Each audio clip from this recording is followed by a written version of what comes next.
Well, good afternoon. This is the Red Leg A1 out here on the Peaceful Glen Homestead in Central Virginia. And today I want to talk to you about a project that I've got going on. Right over there you see my pickup truck and my tractor.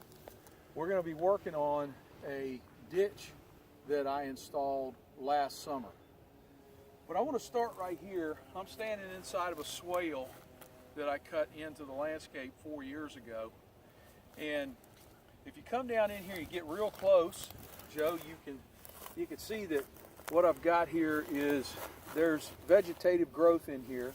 And then up on top of the swale, I have some decaying organic matter, which is the native grasses that are growing inside the swale, and other grasses that I have actually planted inside the swale. And this here is a pear tree that I planted 3 seasons ago. This will be the third season in production, I think it is, either third or fourth. And I had a friend come out with me and help me do some pruning this year. And come up closer, and I want to show you. So what we've got here is inside the tree we've got a vase, basically a vase form, and we should not have any of the upright limbs that are growing into the middle. We should have an open area so that air and sunlight can get in there. And the old people say that if you could throw a cat through there, that you've got enough, it's clear enough. Birds should be able to fly through here and also land inside there.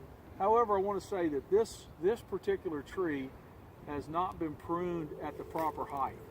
You can see that the very tips of the branches there, I can't even reach them. I'm 6'3". So this summer I'm going to have to come in here and cut this back. I'm going to wait till I get a little bit more, probably do it early spring. But it's a little bit too high for me, and that's because a friend of mine was learning how to do some pruning. So it's not a problem. This year we decided to leave the bottom of the protective fencing up about 6 inches here, and that was so that we could actually get in there with a weed eater if we need to and reach in and do some weeding around there. But I wanted to show you that this entire swale system is actually moving into some decent production. This swale has a level sill that's probably about 20 feet from me. You can't see it unless you walk up onto it. But I want to bring you over here to this one. And this is if you look right here, you can see this alley in between the swales. It's already starting to perk up and look a little green. And this is where you can do some what's called silvopasturing, and you can run pasture in between here and run grazing animals on it of different sorts, from chickens to cattle to sheep and goats and what have you. But currently we don't have any grazing animals on here. I want to come down here to this swale. And currently this is the bottom swale in our system. And this swale, if we look at right here, we're looking at the swale ditch, and it's full of water. Okay, our landscape is a wet landscape to begin with. In Central Virginia, this particular area that we live in, which is Dinwiddie County, it's known for being a wet landscape. So what I have to do is I plant tree species that are capable of handling wet roots like that. But this is my level sill. I had to come in and actually install 2 level sills in this swale because I was holding too much water. So you can see that here I'm on top of the swale mound, and then I step down into the level sill, and that level sill is a good 4 feet across. And then Joe, if you come back this way, we actually moved past the level sill, and then go ahead and pan down here, and you can see that we're a little bit lower right here in this spot. And not only that, but it's extremely wet. And then we move from that spot down to right here. And last summer, I came in and dug this ditch. And come around over here, Joe, and pan across this way. And you can see that this ditch is full of water. So essentially what we have is you could say we have a swale below that bottom swale. But I dug this ditch as a relief because I was getting too much water buildup. All right, so what is my point here? My point is to say that, well, Bill Mollison, bless his heart, he's gone on now, but he's left us with a tremendous level of knowledge to pass on to one another.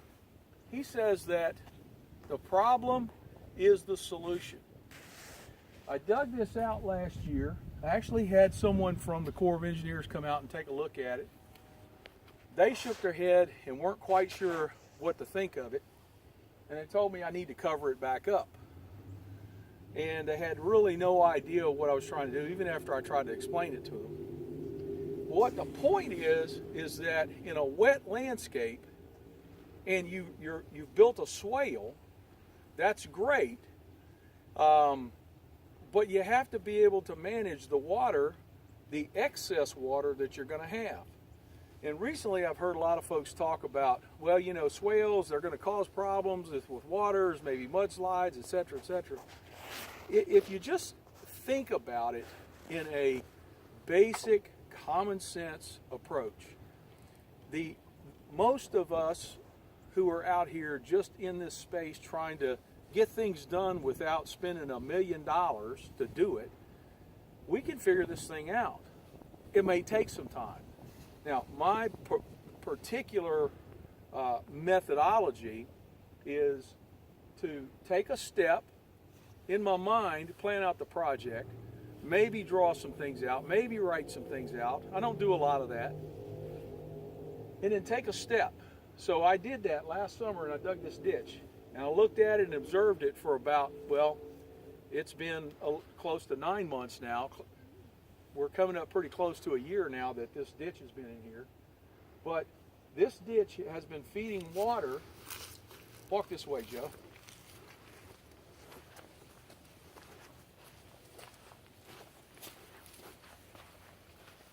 I dug this pond in actually 4 years ago, and it was basically nothing more than a pocket pond. And that I did all of that. I did that before I did all of the other earthworks out here. And besides that, I've done all the earthworks with this John Deere 30 horsepower tractor with the front end loader and the backhoe. And myself, and just my wits. But anyway, I dug out this little pocket pond, and then last summer I came in and I dug a little bit more around the edges of it with my backhoe to see if I could draw that water through there, and literally within hours I'd filled up this entire space. Water was flowing all the way into this downstream pond, and the ditch was full of water. Now, the place where I'm standing right here, and I want you to pan down here by my feet, you saw me walk through that spot over there, and it was wet, but right here, it's fairly dry, okay? Now, we're still in the middle of March. It's still the wet season, so, you know, I'm sure if I dug down a foot or so, maybe 18 inches, I would get some water. But on the surface, it's fairly dry. I don't have water just kind of moving across the landscape here trying to escape those swales that I've dug. So what I've showed myself is that I have the ability to control that water and move it back into a larger body that will eventually flow back down into an even larger pond. So today's project will be to set a sump, and we're going to use this 55-gallon drum right here, and we're going to drill some holes in it. There's a couple of holes. These holes are nothing more than 1/2-inch holes. I have holes on the bottom of it. I have that 4-inch pipe right there, if you look straight through there, Joe. And that pipe is what you call drain field pipe. And it's got holes on one side of the pipe. So we're going to feed that pipe. I'm going to cut a 4-inch hole into this barrel, and we're going to feed a pipe that goes down that ditch, fed out of this sump right here.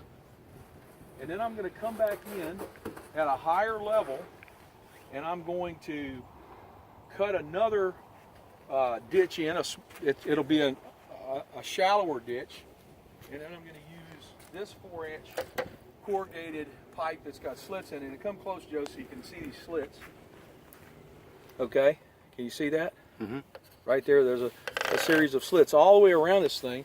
This is a 50-foot coil that I bought at Lowe's this morning for $47. And then I'm going to run that in that shallower ditch across the top of the landscape right here in between that ditch and the lower pond. And then any water that flows off the landscape up higher should hit that spot and then eventually make its way down into the pond. And what I'm trying to do is keep the surface of this area dry.